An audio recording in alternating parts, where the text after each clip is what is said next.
Well, hello there, motherfuckers. And Raw got a fucking 2.22. They keep going back and forth with this rating.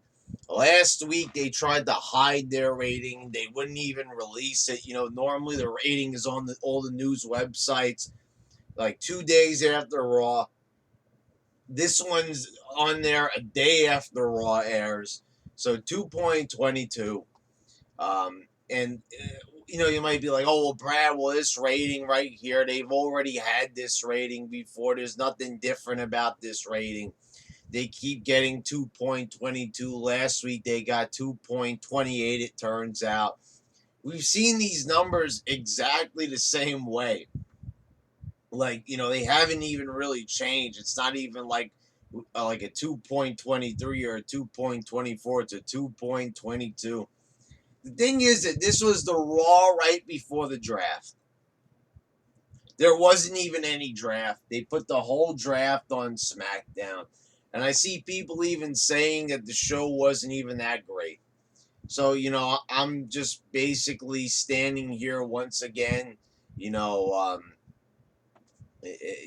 was no decision as I predicted in my Raw review for the SmackDown main event with Seth Rollins and Dean Ambrose. I said I'm not watching SmackDown. And here's the thing, guys. Where are all the former stars they said they were going to bring in? They were talking to Kurt Angle. They were talking to Carlito. Talking to, Rey Mysterio. All these other stars that they were going to bring back to try to get some star power back. What happened? Where were all these guys? They weren't in the draft. Instead, we got Finn Balor, which was expected. There were, and yeah, that was the thing. And people were saying it. I was seeing it in the comments of other videos, WJ and otherwise. People were saying there were no surprises on this show, and that's fucking unacceptable. This is the draft. We're supposed to be excited about the draft. We're supposed to, get into this. I mean, it's the fucking draft, right? It's the fucking draft. And what is everybody doing? Just notice my camera's a little crooked right here. I fixed it like right before the video. And people are claiming that there's no surprises. And, like you said, the draft should be full of surprises. There should be big acquisitions.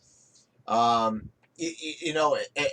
when you have a draft like this where there's no real star power, there's nothing to get excited about. So I have to ask once again, where were the fucking stars? Where were the former stars they said they were going to have? What, did they fucking lie to us, or are they coming afterwards? I don't know, but I kind of doubt it. What happened to all of them? They go from negotiations and now like, oh, well, we're fine with what we have. No, they're not fine with what they have.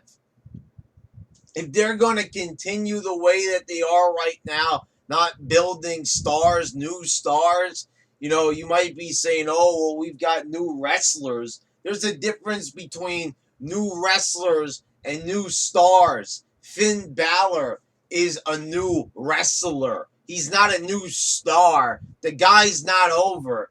I don't care, if everybody follows along to his entrance and stuff with a crowd of 200, 300 people at Full Sail. That maybe 500 people. I'll probably get arguments about that in the comments. But the thing is, you see what I'm trying to say? Finn Balor is not over. He's not going to be over when he comes. People might recognize him. The YWC, IWC people, they're going to recognize him. They're going to, start, cheering for Finn Balor when he comes out. And okay, that's great. But he ain't going to get any new viewers. Stop this fucking shit already. I told you guys, Dean Ambrose being world champion, there was no way it was going to bring up ratings. But people insist, oh, no, Brad. It's Dean Ambrose. Everyone loves Dean Ambrose. Yeah, everybody who watches the show might like Dean Ambrose. But the people who left there, they left WWE, they ain't watching Raw. They ain't never coming back. Sayonara, adios. They ain't fucking coming back. And Dean Ambrose ain't going to be the guy. Oh, man, look at Dean Ambrose. He's so awesome. I got to watch the show. Are you fucking kidding me? That ain't going to happen. Dean Ambrose ain't going to bring people in. So Finn Balor's the same thing. There's not going to be any new viewers because they get a couple of people that the internet likes. Just because they talk about those guys here in the YWC doesn't translate to people going onto the channel, and watching fucking Raw. Who wants to watch a 3-hour fucking mess even? Say that guy was godly. Are they going to watch fucking 3 hours of Raw just to see that one guy? They make a big deal out of Baron Corbin. I want to see the guy be a big deal. But they don't even have the decency to give him a fucking entrance on Raw. How the hell is anybody supposed to build up to be, all right, Zack Ryder, let's give the guy another try. I get it.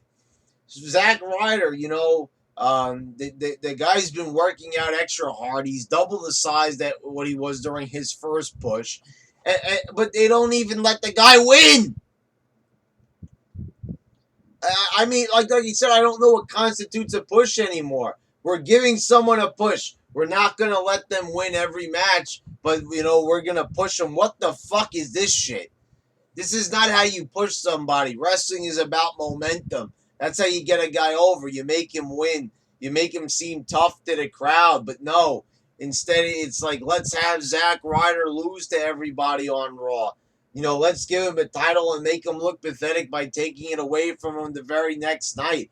Like I said, how is anybody supposed to get behind this fucking shit? It's bad enough they lost views because of bad quality, but they lost views to the UFC. They've lost views to everybody.